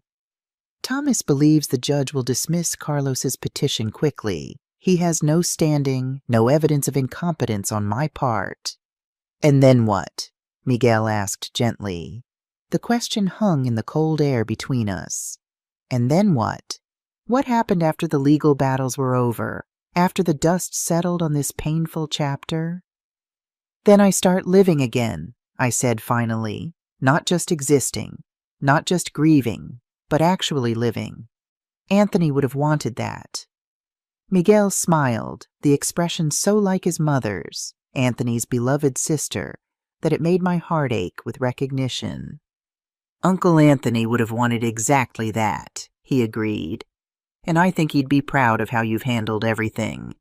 Pride. Such a simple word for such a complex emotion. Had Anthony been proud of me in those final days? Had he been proud of the children we'd raised? The questions haunted me still, though I knew they had no answers now. "I've been thinking," Miguel said, interrupting my thoughts, "about the house. The repairs it needs, the maintenance." Here it comes, I thought wearily.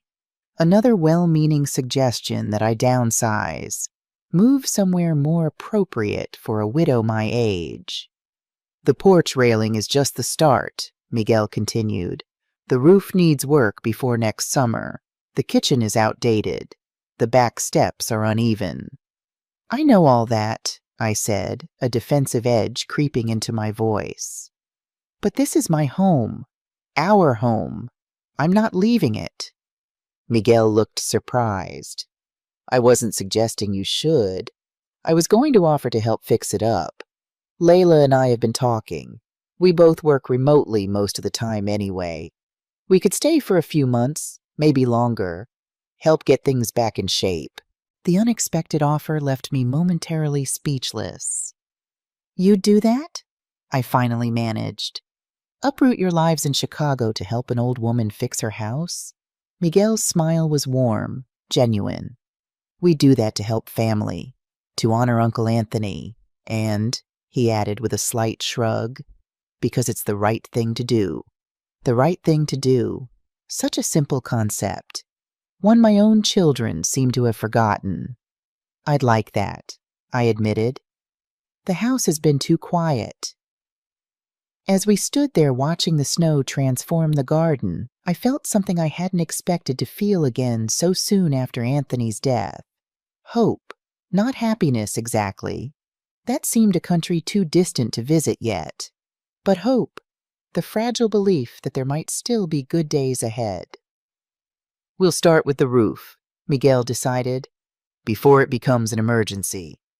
I nodded, thinking of all the times Anthony had climbed up there despite my protests. How he'd always insisted on doing the repairs himself, even as he grew older. He'd like that. He was worried about the north corner especially.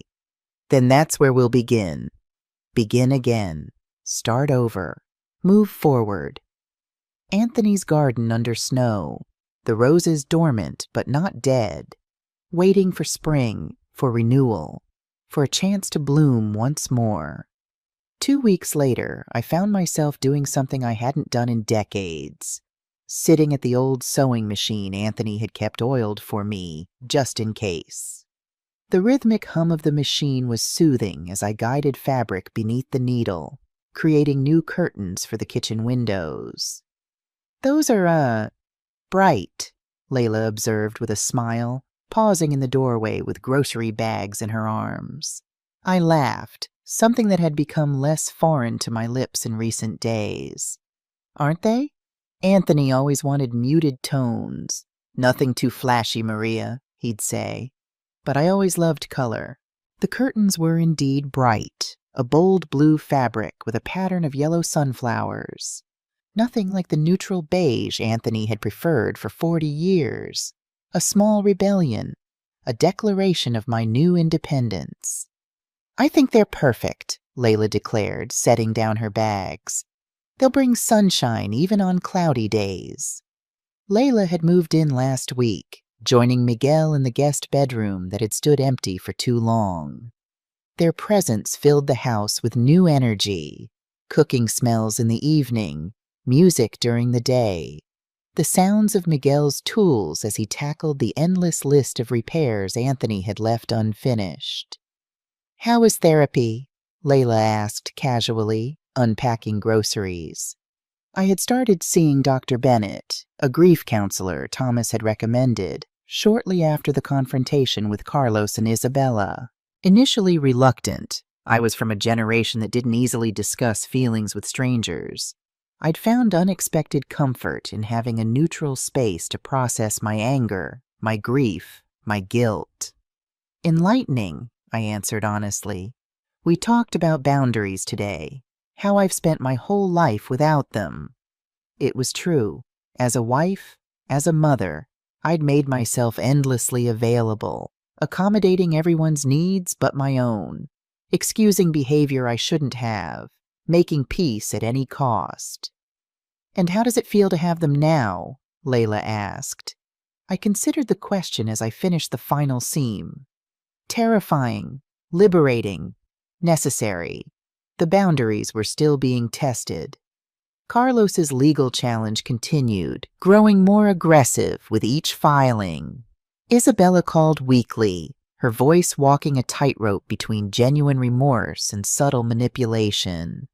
The kids miss you, Mom, she'd said in our last conversation. Especially Sophia. She asks about you all the time. They're welcome here any time, I'd replied as I always did. You could bring them this weekend. Carlos thinks it might confuse them, with the legal situation and everything. Always Carlos. Always his feelings, his opinions, his agenda taking precedence. Carlos isn't their mother, I'd said firmly. You are, and I'm their grandmother. Don't use them as pawns, Isabella. They deserve better than that. She'd gone quiet then, perhaps hearing the new steel in my voice, the unwillingness to be manipulated that Dr. Bennett had been helping me cultivate. I'll think about it, she'd finally said. Small steps, painful ones, but necessary. You're different, Layla observed now as she helped me hang the new curtains, even from when we first arrived. Different how? I asked, genuinely curious. Layla considered for a moment. Stronger, more present, like you're finally allowing yourself to take up space in your own life. Taking up space, what a concept! For 62 years, I'd shaped myself around Anthony, his needs, his preferences, his dreams. Not because he demanded it. Anthony had never been that kind of husband, but because that's what wives of my generation did. We molded ourselves to fit. And with Carlos and Isabella, I'd done the same, making excuses for their absence, accepting their neglect, prioritizing peace over truth. No more. I'm learning, I told Layla. At 79. Imagine that. It's never too late, she replied with a smile. That's what my abuela always said. Never too late. I hope she was right.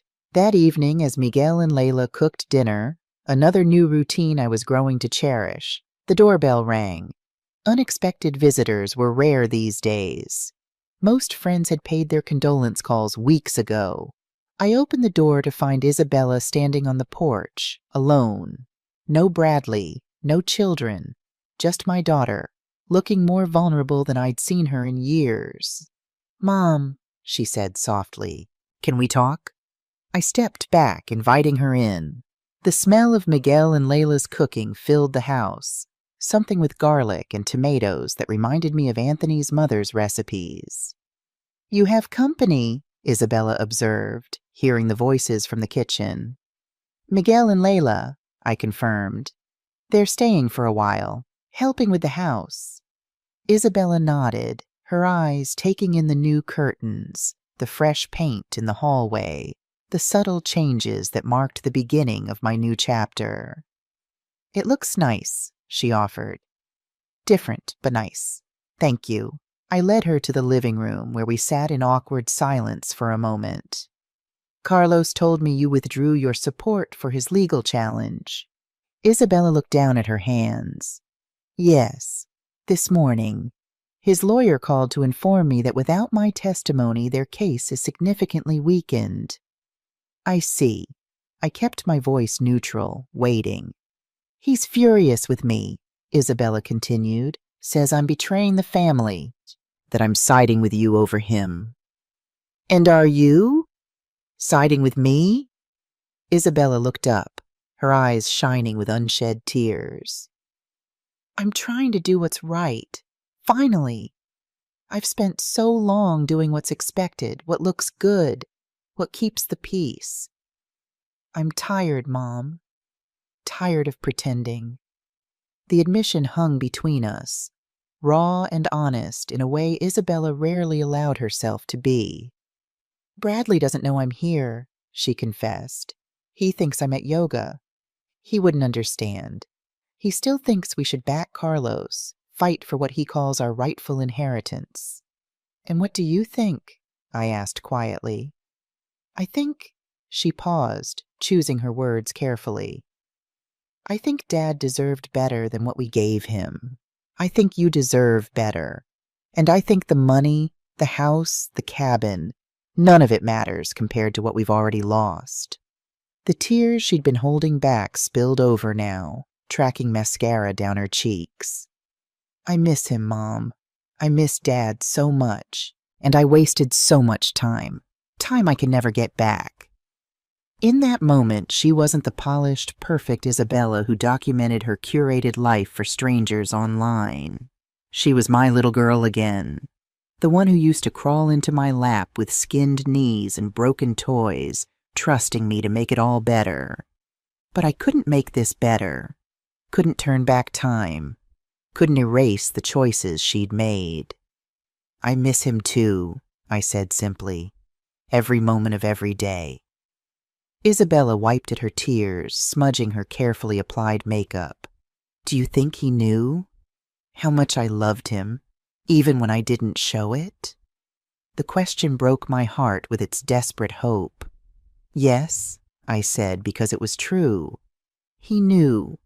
He always made excuses for you both, said you were busy with your own lives, that it was natural for children to pull away. But you didn't believe that. No, I admitted. I didn't. I still don't. Isabella nodded, accepting the hard truth. The kids really do miss you, especially Sophia. She asks about you every day. Bring them, I said immediately. Tomorrow, or whenever works. My door is always open to them. Even with everything happening with Carlos? The children aren't responsible for their uncle's choices, or their parents' choices for that matter. Isabella looked around the living room, her gaze landing on the photograph of Anthony and me on our wedding day. Young, hopeful, unaware of all that lay ahead. I want to do better, Mom, she said finally. I don't know how exactly, but I want to try. It wasn't a full reconciliation. The wounds were still too fresh, the betrayal too profound. But it was a beginning, a tiny green shoot pushing up through frozen ground. The promise of something that might, with care and time, grow into something beautiful. We'll figure it out, I promised, one day at a time. As Isabella left, declining my invitation to stay for dinner with a rueful glance at her tear-stained face, I felt another small piece of my heart begin to heal. Not completely, perhaps never completely, but enough to believe that there might still be a relationship worth salvaging there. With Carlos, the future remained far less certain. The legal hearing was scheduled for a Wednesday morning in early January. Thomas had assured me my presence wasn't strictly necessary. The facts of the case were clear, the documentation extensive, but I insisted on attending. I want to look my son in the eye, I told Miguel as he drove me downtown. I want him to see that I'm not backing down. The courthouse was imposing, all marble columns and echoing hallways. I walked with my head high, Thomas on one side, Miguel on the other. A small show of force against what awaited us. Carlos was already there, standing with his lawyer outside the courtroom. Sophia beside him, elegant as always in a tailored suit that probably cost more than my monthly pension. Their expressions soured simultaneously when they saw Miguel. Mom, Carlos acknowledged stiffly, deliberately ignoring my nephew. Carlos, I replied, keeping my voice even. Sophia. Sophia merely nodded, her perfectly made-up face revealing nothing. Always the politician's wife, even when the politics were familial. We still have time to settle this privately, Carlos's lawyer interjected smoothly. Young, aggressive, expensive. Spare everyone the public airing of family disagreements. There's nothing to settle, Thomas replied firmly. Mrs. Garcia's wishes are clear and legally sound. We'll see what the judge has to say about that, the younger lawyer countered. Before anyone could respond, the courtroom doors opened and we were called in. The proceedings were surprisingly brief. The judge, an older woman with keen eyes and a no-nonsense demeanor, reviewed the documents, listened to arguments from both lawyers, and then addressed Carlos directly. Mr. Garcia, what evidence do you have that your mother was not of sound mind when she changed her will? Carlos shifted uncomfortably. She made this decision in the immediate aftermath of my father's death. Grief can cloud judgment. Yet the psychological evaluation conducted at the time indicates she was fully competent, the judge observed. And the changes were made with legal counsel from an attorney who has represented your family for decades. She was manipulated, Carlos insisted, darting a venomous glance at Miguel. Influenced by an outsider during a vulnerable time. The judge's expression remained impassive. An outsider who appears to be her nephew. Family, by most definitions. She shuffled through the papers before her. I see no evidence of undue influence here.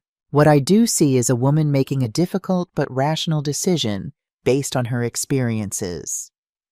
Carlos's lawyer attempted to interject, but the judge held up a hand. Furthermore, Mr. Garcia, I find it particularly troubling that you would pursue this action so aggressively, so soon after your father's passing. A passing that, according to these documents, you did not even attend. The public statement of this fact, spoken aloud in this formal setting, seemed to land like a physical blow. Carlos's face flushed deeply. There were extenuating circumstances, he began. There always are, the judge interrupted. But choices have consequences. Your mother has made hers. Now you must live with yours. With a decisive tap of her gavel, she dismissed Carlos's petition and upheld my amended will in its entirety. It was over, just like that. As we filed out of the courtroom, I felt strangely hollow. The victory brought no satisfaction, only a deep sadness that it had come to this at all. That my son had forced me into a courtroom to defend my right to dispose of my own property as I saw fit. Outside, as Thomas discussed some final details with Miguel, Carlos approached me. Sophia had discreetly withdrawn to make a phone call, leaving us briefly alone. You've made your point, Mom, he said, his voice low and tight. You've humiliated me publicly, punished me for one mistake. Is that enough now? Can we end this farce? One mistake? I repeated, disbelieving. Carlos, you missed your father's funeral for a golf game. You haven't called me once since that day to check on me. You tried to bully me into selling my home 3 days after burying my husband. And when I refused to comply, you took me to court. Laid out like that, the litany of offenses seemed to penetrate even his carefully constructed defenses. For just a moment, I saw uncertainty flicker across his face. I was busy, he said, but the excuse sounded hollow even to his own ears. Too busy to say goodbye to the man who raised you, I replied softly. The man who taught you to ride a bike and throw a baseball and drive a car. The man who paid for your college education and came to every graduation and helped you buy your first house. Too busy for him. Carlos looked away, unable to meet my gaze. It wasn't... I didn't think... That's just it, I interrupted. You didn't think about anyone but yourself. Not about your father, not about me. Not about what family actually means. And this is your revenge? Cutting me out completely? This isn't revenge, Carlos. It's consequences. It's reality. I sighed, suddenly exhausted by it all. The man I raised would have understood that. I don't know when you became this person standing before me now, but I hope someday you find your way back to who you used to be. I turned to leave, but Carlos caught my arm. So that's it? After everything? You're just done with me?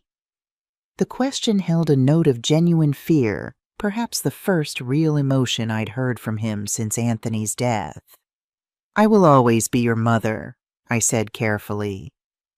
That doesn't change, but our relationship has. It had to. I won't be taken for granted anymore. I won't be manipulated or bullied or treated as an inconvenience to be managed. And if I want to... Fix this? He asked, the words clearly difficult for him to form. Then you start by accepting my decision about the will. Completely. No more challenges. No more lawyers. I met his gaze steadily. And then you do the work to rebuild trust. Not with grand gestures or empty promises, but with consistent, genuine effort over time. Carlos was silent for a long moment, processing this. Finally, he nodded once, curtly. "I'll think about what you've said." It wasn't an apology. It wasn't even an acknowledgement of wrongdoing. But it was perhaps a tiny crack in the armor of entitlement he'd built around himself. A beginning of sorts. "Do that," I said simply. Then I walked away to join Thomas and Miguel, my back straight, my head high. Not a victory, not a resolution, but a boundary held, a line drawn, a new relationship defined not by obligation or expectation, but by choice and accountability. It would have to be enough for now. Spring came early that year, as if even nature was eager to leave the cold darkness behind. Anthony's rose bushes sent out tentative green shoots in late February, a time when frost still threatened most mornings. "They're hardy," Miguel observed as we inspected them one mild afternoon. "Like someone else I know," I smiled, touching a tender leaf gently. "Anthony used to say they had good bones. That's why they survived year after year, despite everything. Good bones. Like this house, with its solid foundation and sturdy walls. Like the life Anthony and I had built together, tested by challenges, but fundamentally sound." The past 3 months had brought changes I couldn't have imagined in those dark days following the funeral. The roof had been repaired. The kitchen updated with bright new curtains and fresh paint. The back porch rebuilt entirely, with a gentle ramp instead of stairs. Miguel's idea, thinking ahead to years when steps might become difficult for me. But the most profound changes were internal. The boundaries I'd established with Carlos and Isabella remained firm, though their responses to those boundaries had diverged dramatically. Isabella brought the children to visit every Sunday afternoon now, sometimes with Bradley, more often without. Those visits had become the highlight of my week, watching Sophia tend the rose bushes under my guidance, teaching Jamie to make Anthony's famous churros, holding little Ethan on my lap as I read from the same storybooks that had once belonged to his mother. "Dad would have loved this," Isabella said one Sunday as we watched the children play in the backyard. "Seeing you with them, teaching them the things he taught us." "He would have," I agreed. "He always said grandchildren were the reward for not strangling your teenagers." Isabella laughed, a real laugh, not the polished social titter she'd cultivated in recent years. "We must have tested that resolve often." "More than you know," I admitted with a smile. These moments with Isabella weren't perfect. The ghost of past hurts still lingered between us. But they were real in a way our relationship hadn't been for years. Honest, unfiltered, growing slowly into something new and potentially stronger than what had existed before. With Carlos, the path forward remained far less certain. True to his word after the court hearing, he had withdrawn all legal challenges to the will. But he'd done little else to rebuild what had been broken. Monthly phone calls, stilted and formal. A birthday card, signed by his secretary. Occasional messages relayed through Isabella about business trips or family events I wasn't invited to attend. Sophia remained a frosty presence in the background, her disapproval evident even when unspoken. In her world, family hierarchy was clear. Children eventually took precedence over parents, especially aging ones. My refusal to conform to that expectation, to quietly accept the role of grateful, compliant elderly mother, had disrupted her entire worldview. "Give Carlos time," Dr. Bennett advised during our weekly sessions. "Some people need longer to process changes in relationship dynamics, especially when those changes challenge their sense of entitlement." "I've given him 50 years, I replied dryly. "How much more time does he need?" But I understood what she meant. Carlos had always been the slower of my children to adapt, to accept change. As a child, he'd resisted each new school, new routine, new expectation, until he'd processed it completely. Perhaps this was no different, just scaled to adult proportions. So I maintained my boundaries while leaving the door open, a delicate balance that required constant vigilance and frequent guidance from Dr. Bennett when I found myself slipping into old patterns of accommodation and excuse-making. "You're doing remarkably well," Miguel told me one evening as we sat on the newly rebuilt porch, watching fireflies begin to appear in the gathering dusk. "Uncle Anthony would be proud." "Of changing the will?" I asked. "Of potentially fracturing the family?"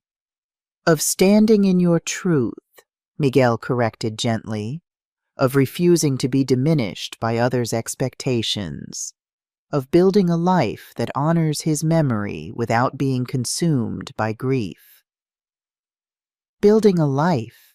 That's what these months had been about, I realized.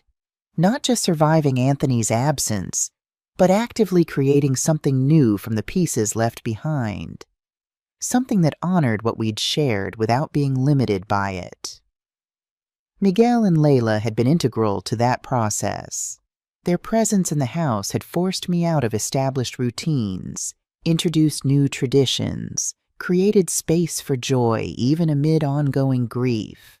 They'd extended their stay twice now, their remote work allowing flexibility that seemed like a gift from the universe.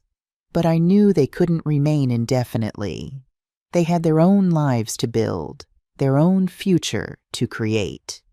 "Have you thought more about what's next?" I asked Miguel, "after you return to Chicago?" He hesitated, exchanging a look with Layla that I couldn't quite interpret. "Actually," he said slowly, "we've been talking about that, about our plans." Something in his tone made me pay closer attention. And Miguel took Layla's hand, both of them suddenly looking like teenagers about to confess to breaking curfew. "We're thinking of staying permanently." "Permanently?" I repeated, stunned.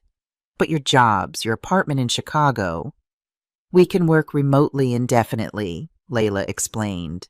"My school music program has gone virtual since the pandemic, and Miguel's firm has offices nationwide." "But why would you want to stay here?" I asked, genuinely puzzled. "You're young. You should be building your lives somewhere exciting, not tied to an old woman and her memories."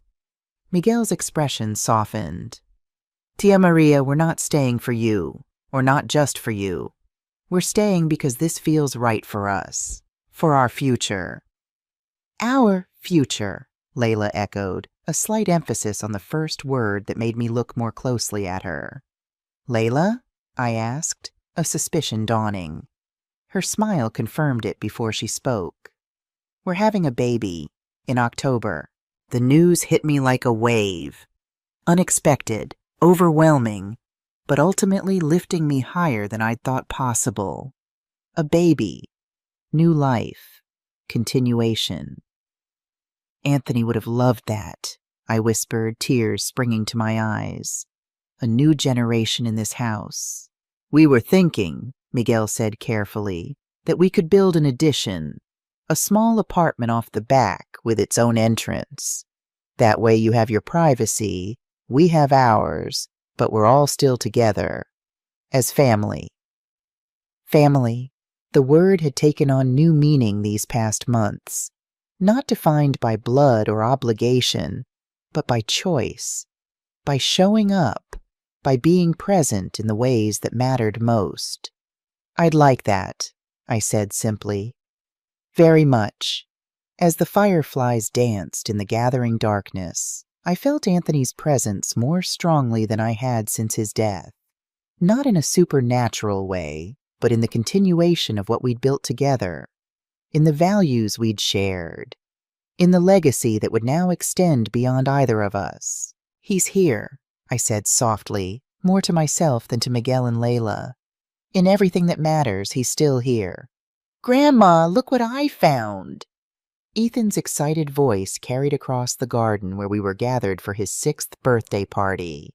He came running, hands cupped carefully around some treasure, Miguel following behind with an indulgent smile. "What is it, sweetheart?" I asked, bending down as much as my knees would allow. He opened his palms to reveal a perfect monarch butterfly, its orange and black wings gently opening and closing.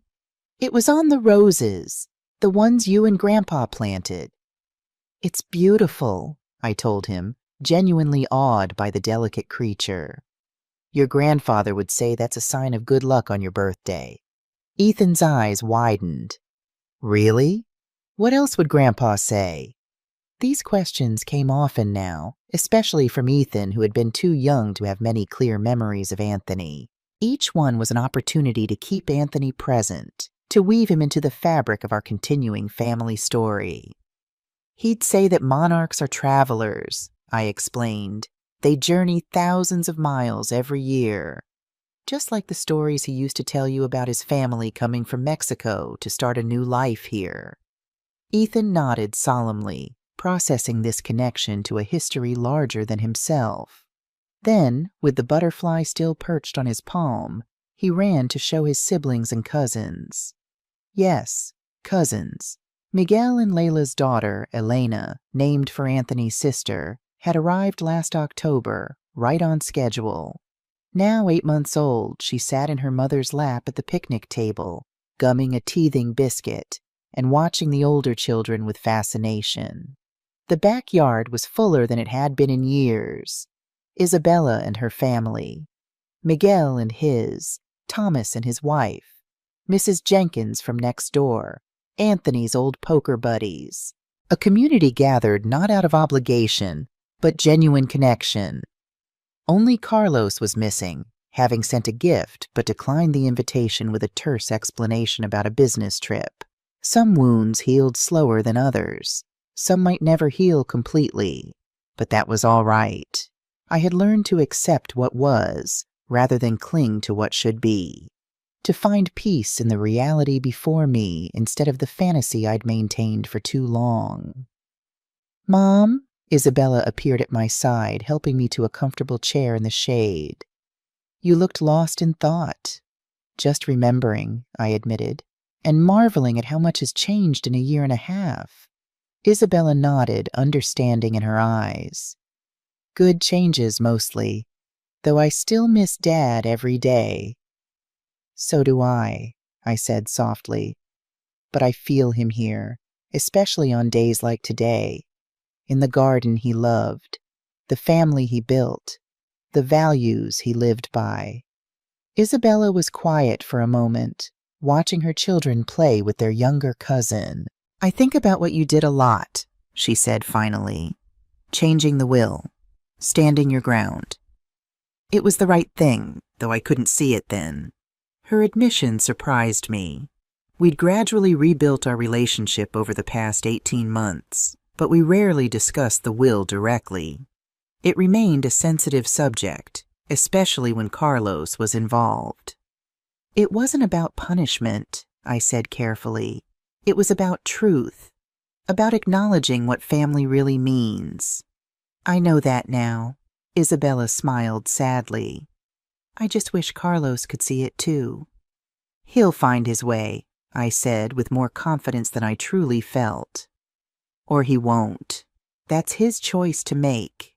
Isabella squeezed my hand. "When did you get so wise, Mom?" "Around the same time I got so old," I quipped, making her laugh. The party continued around us, cake and presents, games and photographs. A normal family gathering that felt miraculous after the fractured, painful events following Anthony's death. As evening approached and guests began to leave, I found myself alone in Anthony's rose garden.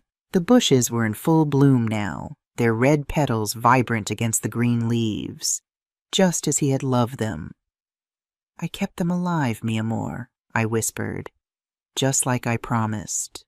Not just the roses, the home we'd built, the values we'd shared, the family, changed now, reconfigured, but still rooted in love. All of it continuing, even in his absence." The back door opened and Miguel stepped out. "Tia, there's a call for you," It's Carlos. Surprise flickered through me. Carlos rarely called, and never on days when he knew others would be gathered at the house. I took the phone, bracing myself for whatever might come. Carlos? Mom. His voice sounded different, subdued, almost vulnerable. I saw the pictures Isabella posted of Ethan's party. The house looks good. The gardens especially. Thank you, I said cautiously. Miguel has helped me keep your father's roses thriving. A pause. Then, I've been doing some thinking. A lot of thinking, actually. I waited, letting the silence stretch between us, learning not to fill it with anxious chatter or placating words. I was wrong, Carlos said finally, the words coming as if physically painful to articulate. About everything. The funeral, the will, the way I've acted since Dad died. I closed my eyes briefly, unprepared for the rush of emotion his admission triggered. Sophia and I are... He hesitated. We're separating. Have been for a few months now.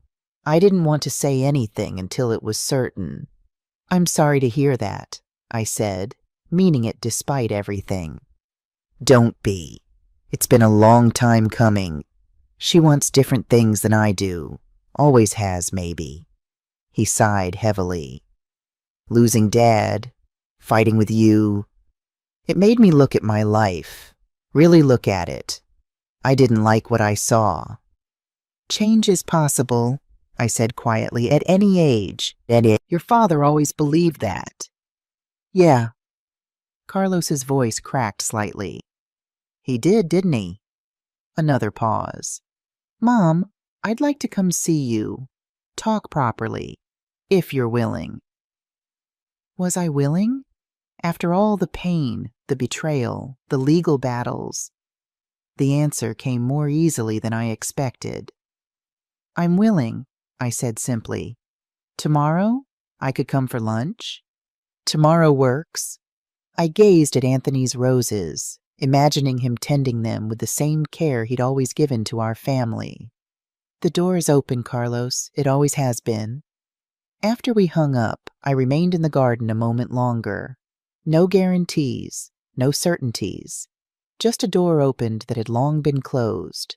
A possibility where before there had been only silence. It was enough. For now, it was enough. Inside, the house was alive with voices.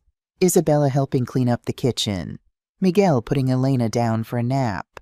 The older children playing a board game at the dining room table. Life continuing, evolving, creating new patterns around the unchanging core of what mattered most. I had lost the love of my life. The partner of 62 years who had known me better than I knew myself. That grief would never fully leave me. But alongside it now grew something I hadn't expected in those dark days after the funeral. Peace. Not the peaceful resignation of someone waiting for their own end, but the active peace of someone still fully engaged in living, still creating, still loving, still growing. Anthony would have liked that. The man who planted roses for decades, always believing in future blooms, would have understood perfectly. You coming in, Tia? Miguel called from the doorway. We're about to play charades. We need you on our team. I'm coming, I called back, taking one last look at the garden bathed in evening light. Then I turned toward the house, toward the future, and went inside to join my family. What would you do if you were in my place? Have you ever had to rebuild family relationships after betrayal? Comment below and share your experiences. Thank you for following my story to its conclusion.